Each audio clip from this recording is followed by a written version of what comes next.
Kung around San Pedro nga lang kayo at naghahanap kayo ng good services na aesthetic center, highly recommend talaga si Adara Aesthetic dahil matagal na akong nagpupunta dito and ito yung aking favorite place para mag-pamper. So located nga pala to sa Barangay Harmony Village Mall, Olympia Street 1, San Pedro, Laguna. Isa to sa mga go-to place ko kapag gusto ko talagang mag-pamper kasi gusto ko rin talaga yung ambience dito. Pati yung mga staff, magagaan yung kamay and maganda talaga yung services nila.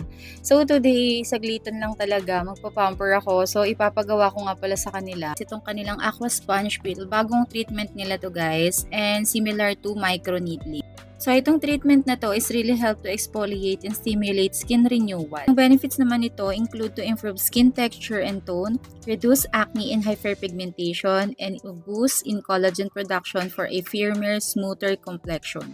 It can help also with issues like enlarged pores, fine lines, and acne scar. Dahil nga meron ako mga pinag-iwanan ng scar, ito talagang treatment na to yung bagay sa akin. So per session nga pala is 3,000 pesos.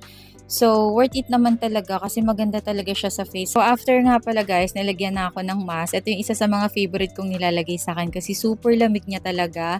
And after naman ng mask, ito naman yung gagawin sa face. Ito yung pinaka-last. So, ang ganda niya talaga after. Para ka talagang nagpa-microneedling. Mamula-mula po yung pisngi ko. I love it talaga.